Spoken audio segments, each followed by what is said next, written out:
Good morning and welcome to the Bonjour, bienvenue à cette conférence de presse pour le lancement des perspectives économiques intermédiaires de l'OCDE. Quelques éléments d'intendance.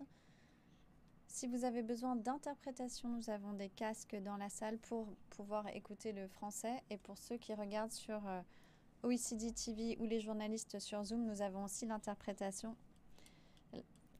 Le secrétaire général de l'OCDE, Mathias Cormann, va nous faire part des principales conclusions du rapport, puis l'économiste en chef de l'OCDE, Álvaro Pereira, va les détailler. Nous aurons ensuite le temps de prendre quelques questions et d'y répondre. N'hésitez pas à mettre vos questions dans le chat de Zoom. Merci beaucoup. Monsieur le secrétaire général, bonjour, merci. Bonjour à tous et à toutes et bienvenue à ce lancement des perspectives économiques intermédiaires de l'OCDE. Malgré une grande incertitude politique, l'économie mondiale a continué à faire preuve de résilience tout au long du premier semestre de 2025 avec une croissance annualisée du PIB de 3,2%.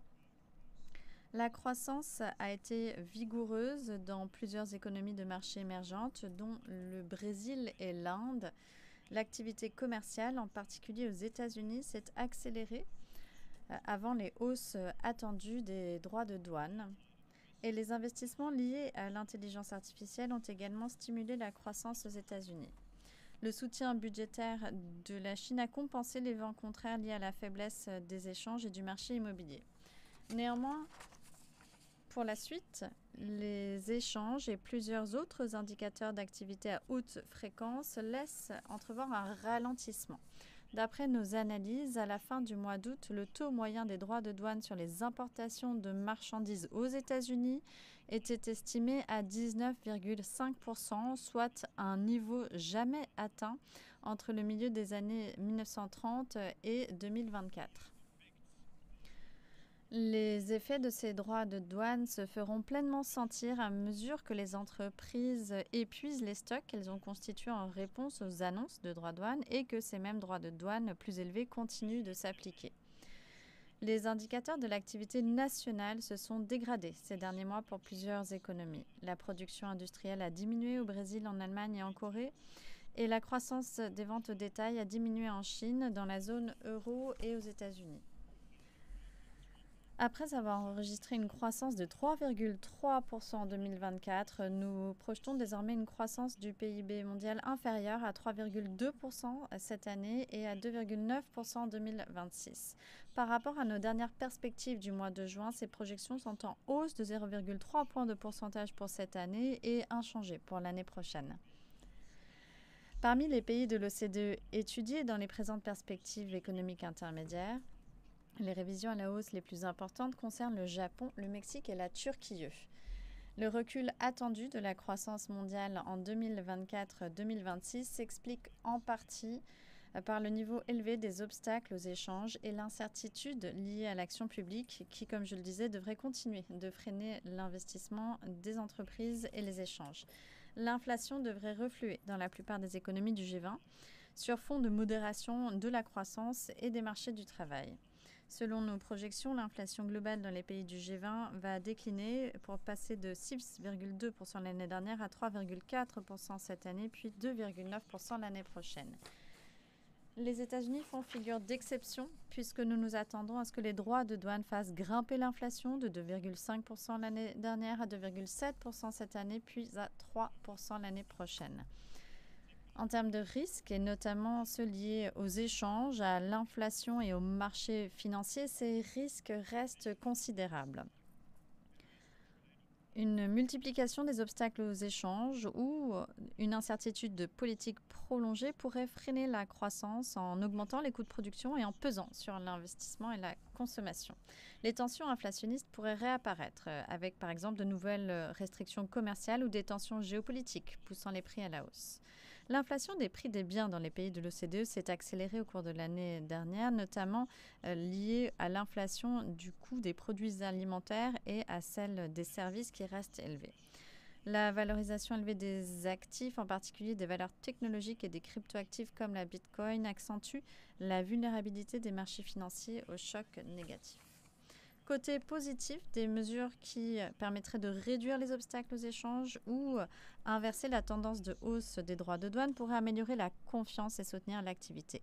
Il nous faut une panoplie de mesures pour réduire cette incertitude et redynamiser la croissance. Il s'agit en premier lieu d'un dialogue constructif entre les pays, condition préalable nécessaire pour le règlement durable des tensions commerciales. Toutes choses égales par ailleurs, des marchés mondiaux ouverts et performants sont synonymes de croissance plus forte, de revenus en augmentation, de coûts en baisse et de niveau de vie amélioré. Nous devons continuer à tirer parti de ces avantages très réels tout en nous attaquant aux préoccupations que suscitent les pratiques commerciales déloyales, l'inégalité des règles de jeu, la résilience des chaînes d'approvisionnement, notamment pour les lignes de produits stratégiques et plus généralement la sécurité économique.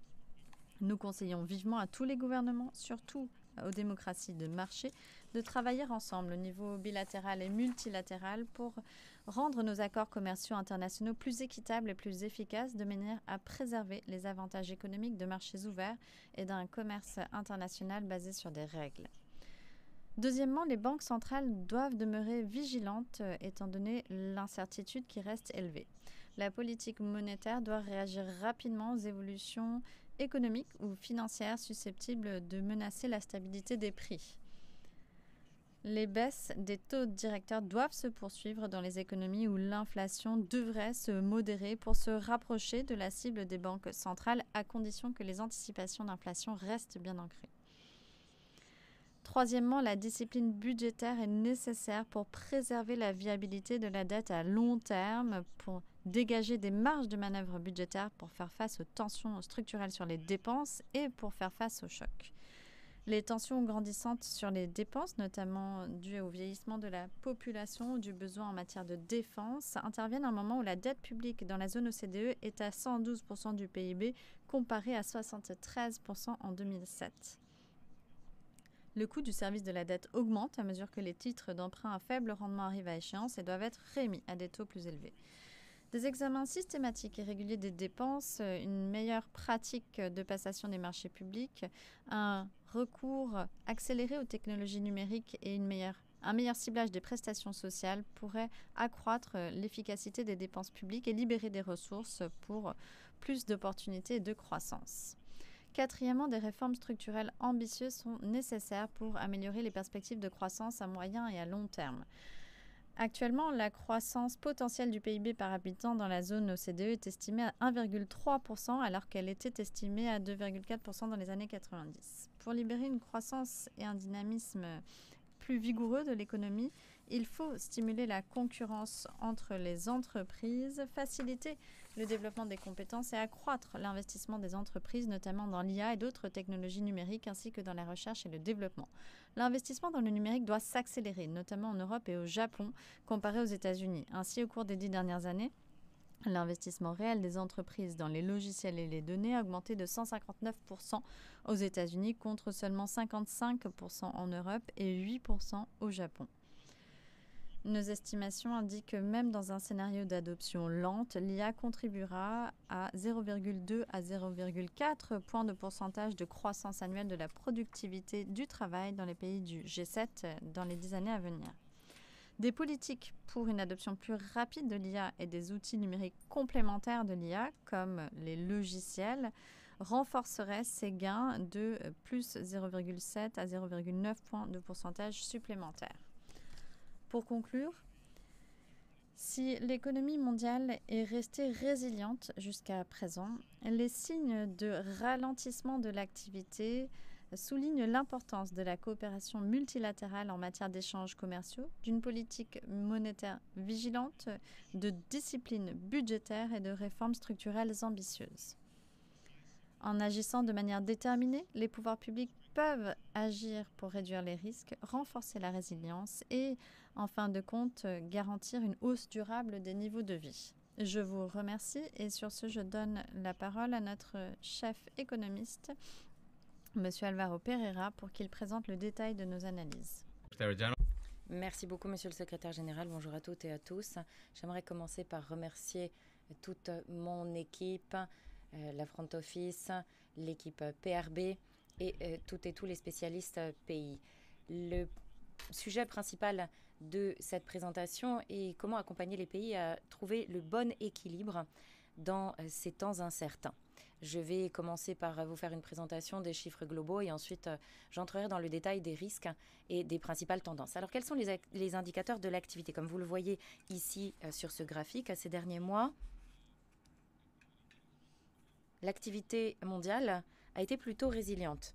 Les indicateurs sont donc positifs, et ce malgré la forte incertitude.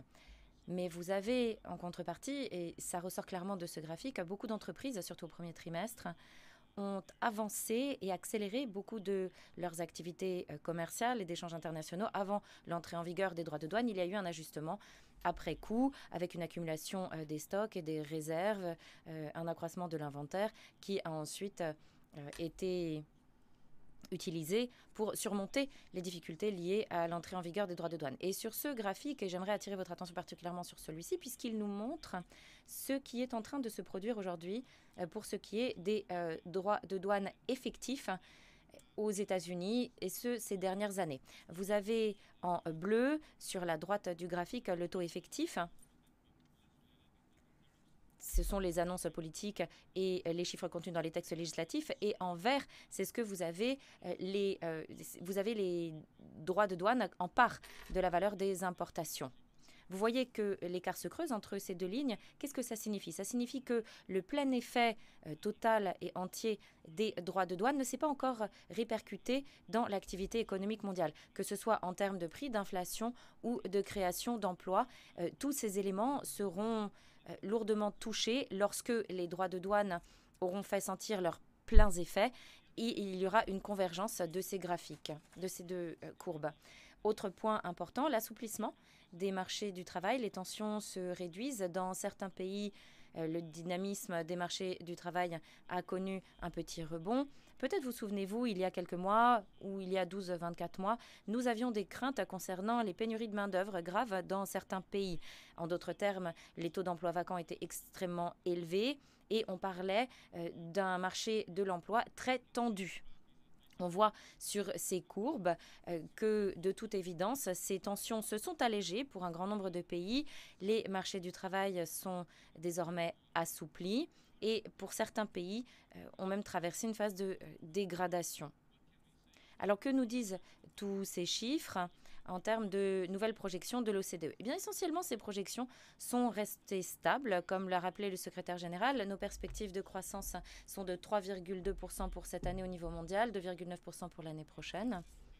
Ce qui est important, c'est que le rebond qui tire cette croissance mondiale vers la hausse, c'est qu'il y a eu d'excellentes récoltes au Brésil, ce qui s'est traduit par des bons chiffres agricoles.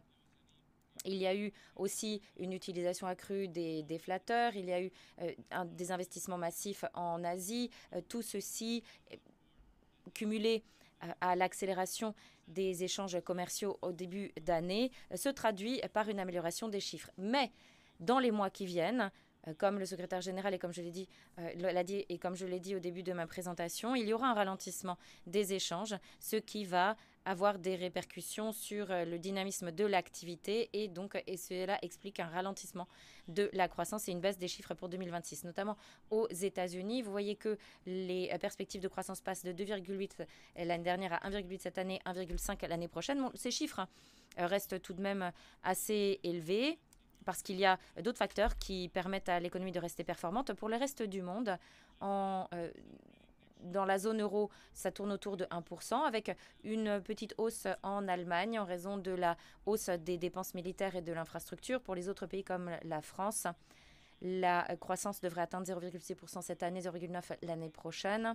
Pour l'Espagne, toujours en Europe, grâce au tourisme et à l'immigration, l'Espagne tire son épingle du jeu, alors que pour les marchés émergents, la Chine devrait connaître un taux de croissance de 4,9% cette année, qui devrait être réduit à 4,4% l'année prochaine, malgré une forte panoplie de mesures de relance budgétaire, ça compensé par les ajustements sur le marché de l'immobilier.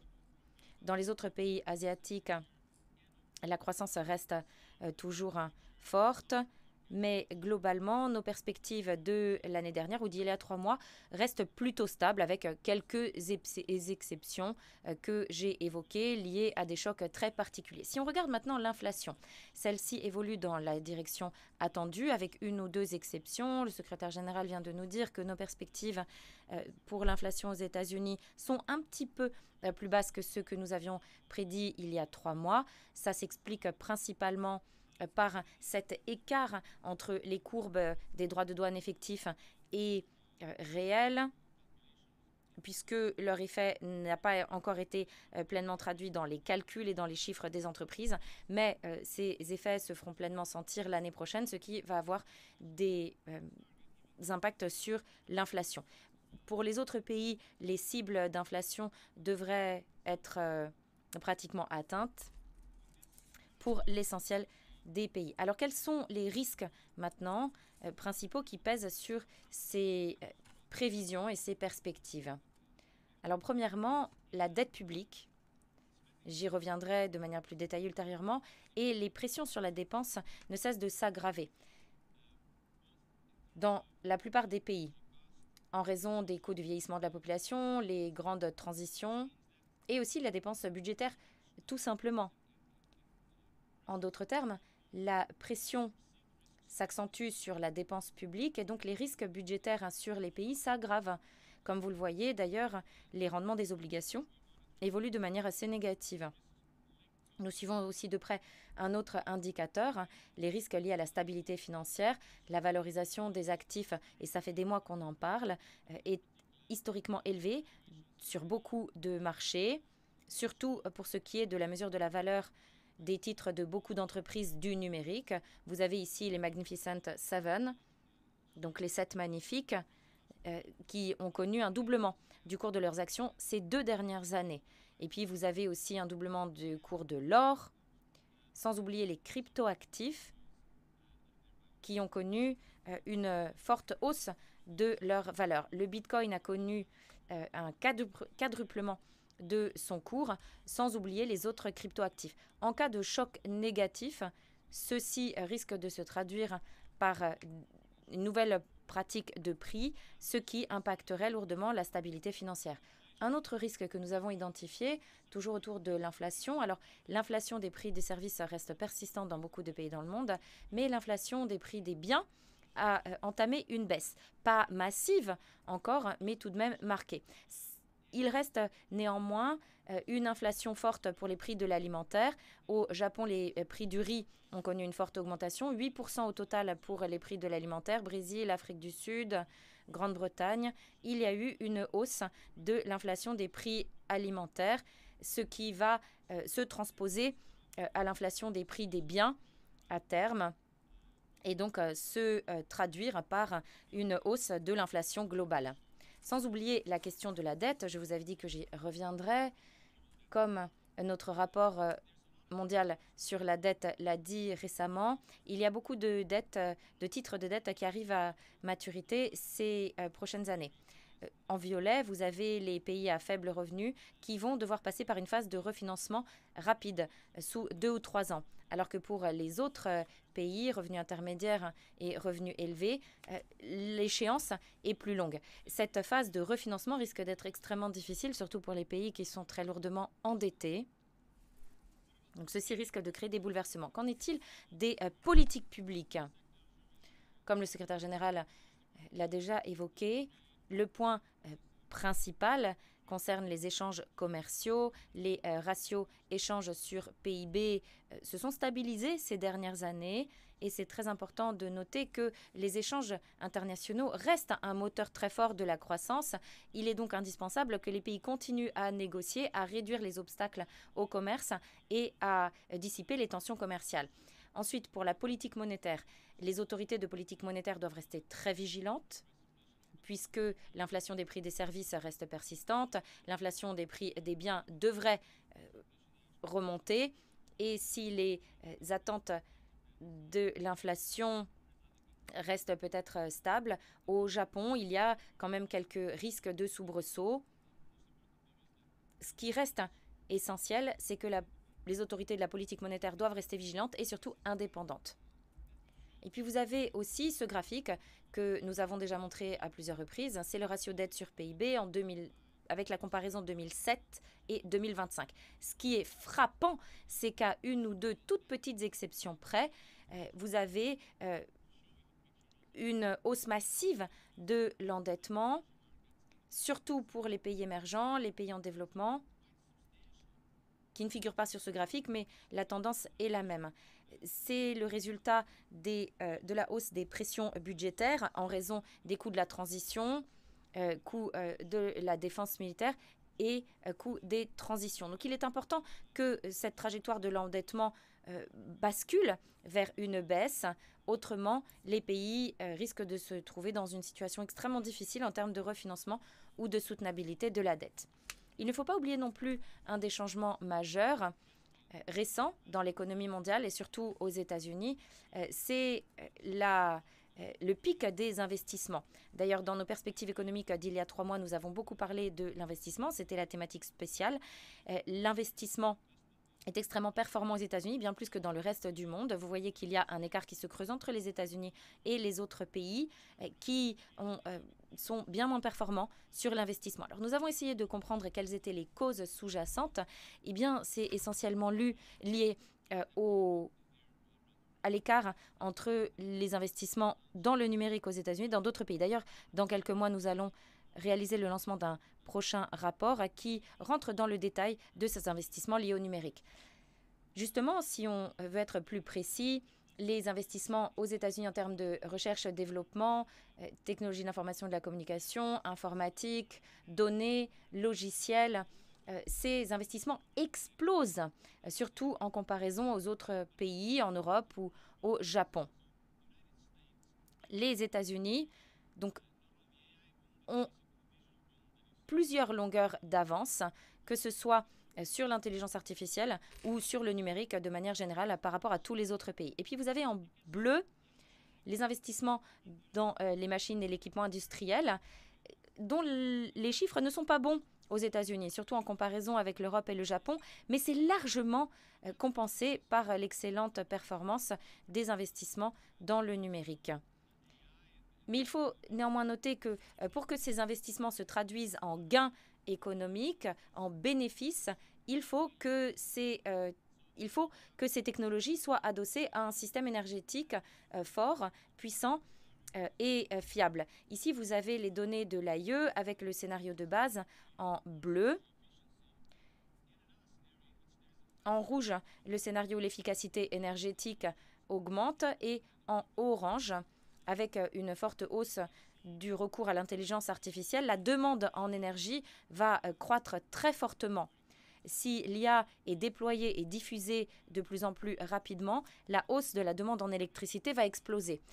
Pour vous donner les chiffres, en 2035, nous aurons besoin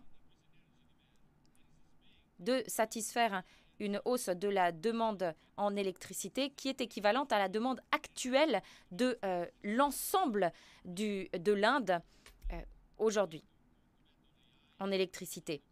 Donc, si on veut déployer pleinement l'intelligence artificielle et les nouvelles technologies, il faut améliorer l'efficacité énergétique, moderniser les réseaux, créer de nouvelles ressources de production d'électricité pour satisfaire cette demande qui va exploser. Mais nous pensons qu'il reste encore trop d'obstacles à l'entrée et à la création d'entreprises.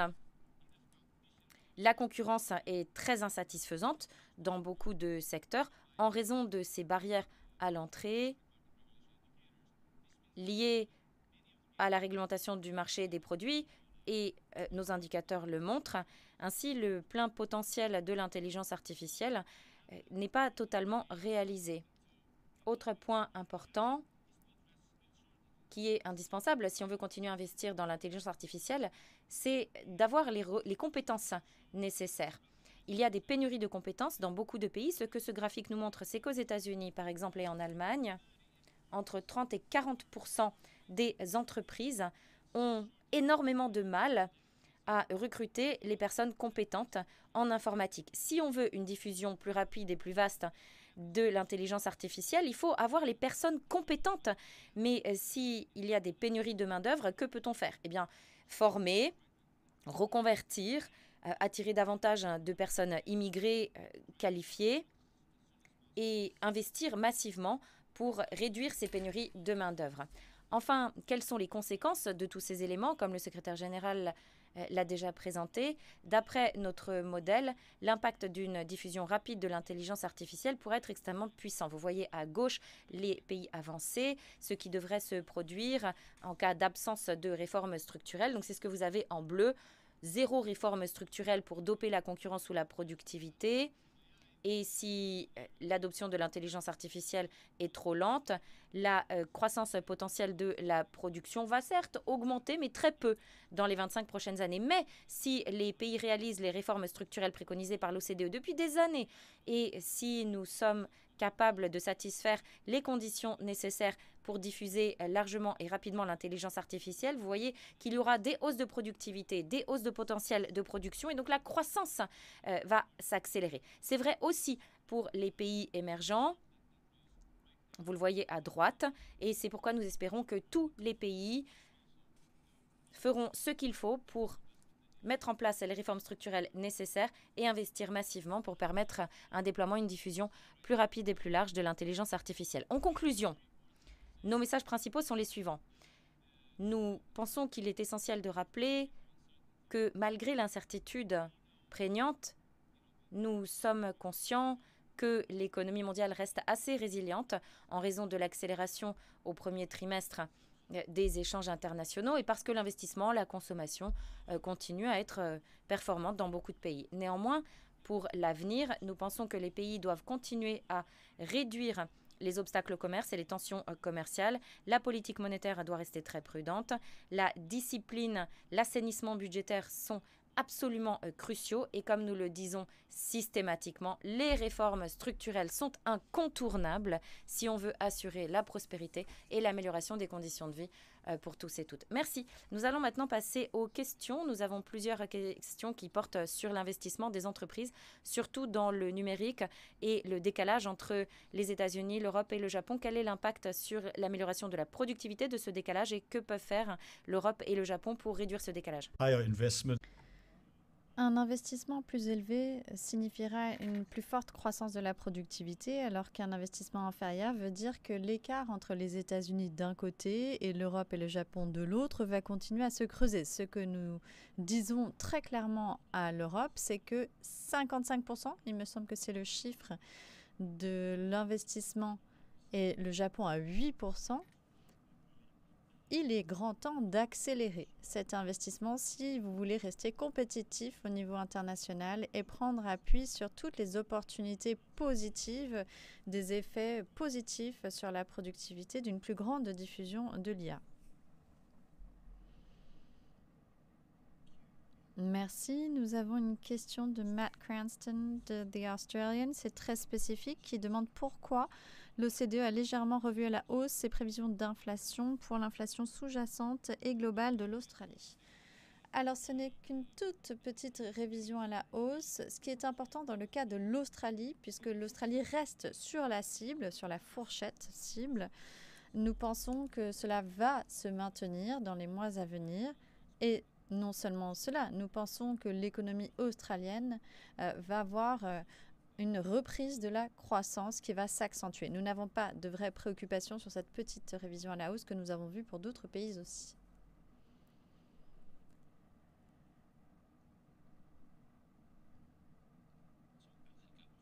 Ángel Cabo de l'agence espagnole EFE.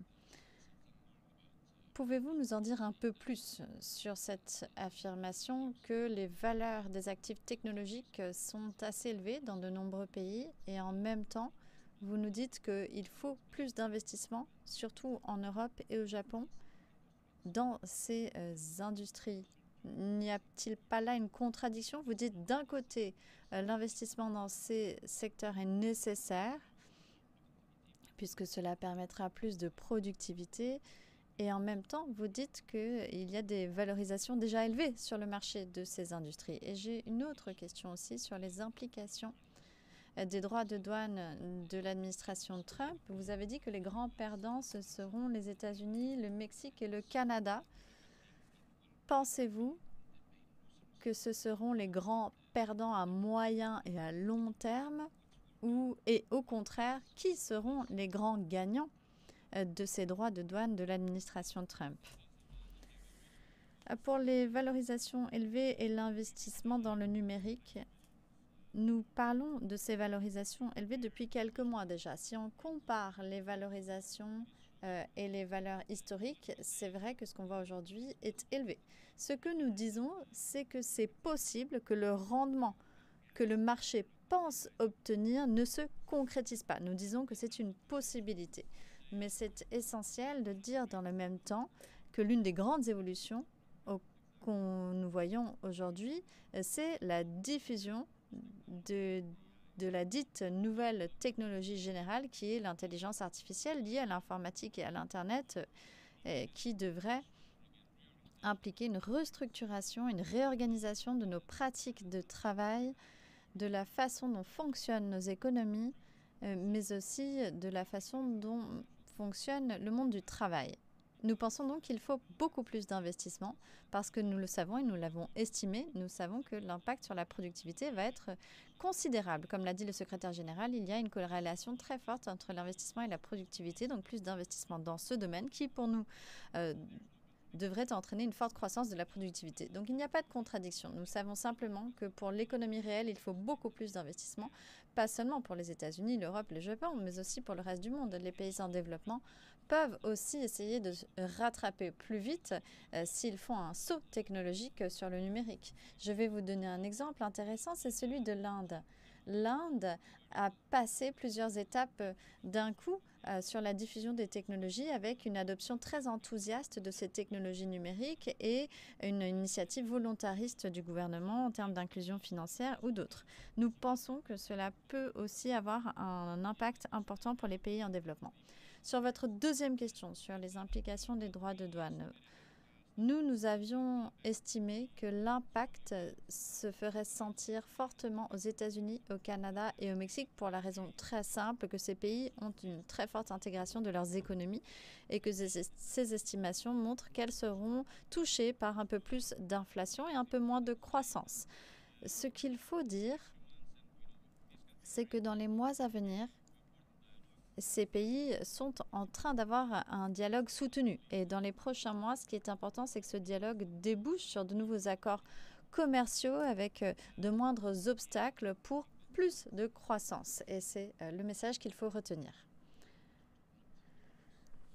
Oui, pour compléter en réponse à ces deux questions.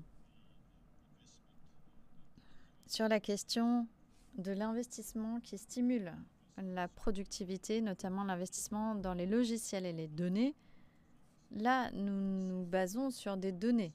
Et nous savons que l'investissement dans l'IA a stimulé la croissance des États-Unis et la croissance de la productivité aux États-Unis est aujourd'hui plus vigoureuse qu'en Europe et au Japon. Au cours des 10 dernières années, l'investissement réel des entreprises en logiciels et en données a cru de 159% comparé à 55% en Europe et 8% au Japon.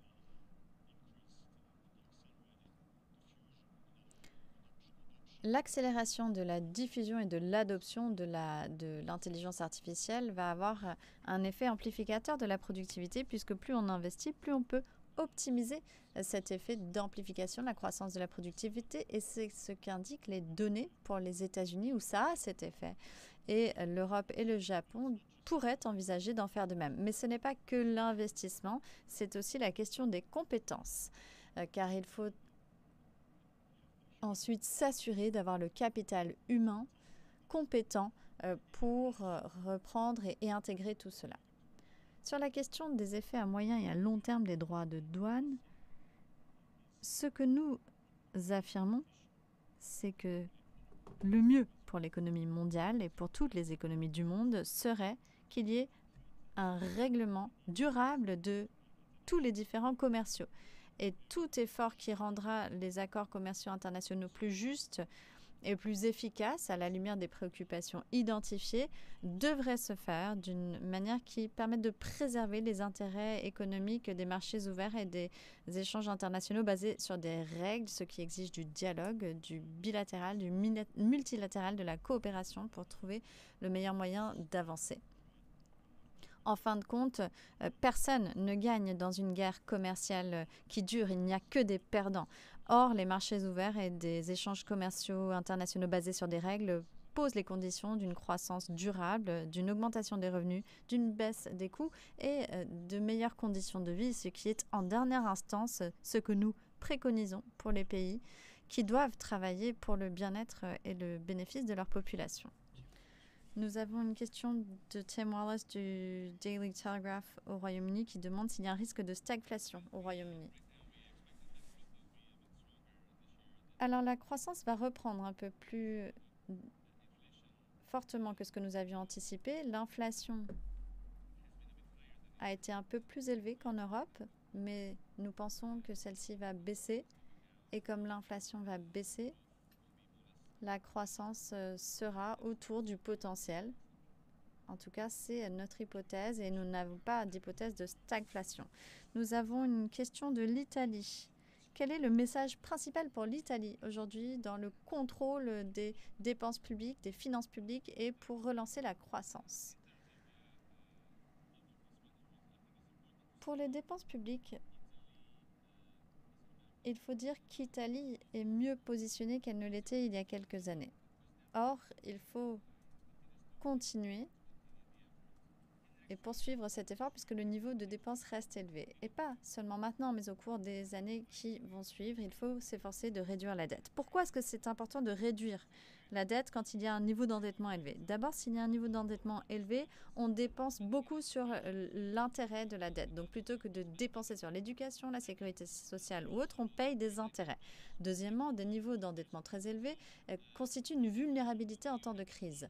Donc cela laisse aussi moins de marge. Au cours des 5 et 6 dernières années, nous avons connu une pandémie, une crise énergétique immense après l'invasion russe de l'Ukraine et nous avons eu des incertitudes sur les droits de douane. C'est choc majeur quand on n'a pas de réserve parce que il n'y a plus de marge de manœuvre budgétaire. Cela veut dire que le pays n'est pas en mesure de répondre comme il le faudrait et quand il le faudrait. Garder un niveau de dette raisonnable est important pour constituer ces volants de fonds propres en cas de choc et pour réduire la vulnérabilité. Pour ce qui est des réformes structurelles et de ce que doit faire l'Italie aujourd'hui, l'Italie doit continuer à faire des réformes. Nous pensons que moins de démarches administratives, une simplification de la réglementation, réduire la complexité et encourager la concurrence sont essentiels. Nous l'avons dit de manière cohérente au cours des dernières années et nous l'avons dit, continuer à investir dans les compétences. Le secrétaire général vient de le dire, investir dans les compétences est fondamental et c'est un domaine où l'Italie pourrait faire porter ses efforts. Merci, nous avons une question sur les prévisions.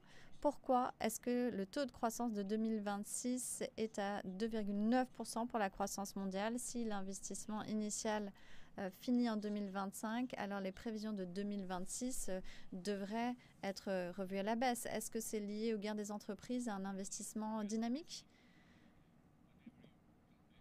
Lorsque nous calculons les prévisions mondiales, c'est une moyenne de ce qu'on voit. Donc chaque bureau pays et toute notre division de politique macroéconomique regarde ce que nous disent les données et ce qu'on peut anticiper pour les prochaines années. Nous regardons ce que les pays, les gouvernements ont annoncé et puis nous faisons des calculs pour estimer ces prévisions. Nos prévisions pour l'année prochaine sont identiques à ce que nous avions il y a 3 mois et nous voyons que l'économie mondiale croît à un peu moins de 3%. Mais rappelez-vous, lorsque l'économie mondiale croissait tranquillement, nous étions à 4%. Là, nous sommes un peu en deçà de 3 et un peu en deçà de 3%. Cela veut dire qu'il y a moins de création d'emplois et une moindre prospérité générale.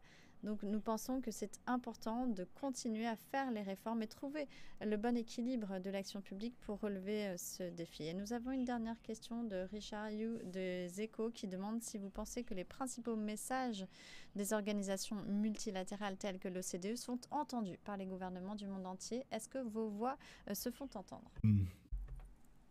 Alors écoutez, c'est vrai que ça s'apparente à un sprint, mais en bout du compte, notre mission, c'est de partager les données, les faits, les chiffres et de tirer des enseignements de ces données factuelles. En définitive, ensuite, c'est au gouvernement élu démocratiquement de prendre les décisions et d'agir. Ce que nous espérons, c'est apporter un éclairage permettant des meilleures décisions, des meilleures trajectoires, des meilleures issues. Nous restons déterminés dans nos efforts et nous espérons qu'à moyen et long terme, nous pourrons accompagner les pays à suivre la meilleure trajectoire pour leur avenir avec les meilleurs résultats pour leurs citoyennes et citoyens. Merci beaucoup. Nous allons donc clore cette conférence de presse. Merci à toutes et à tous.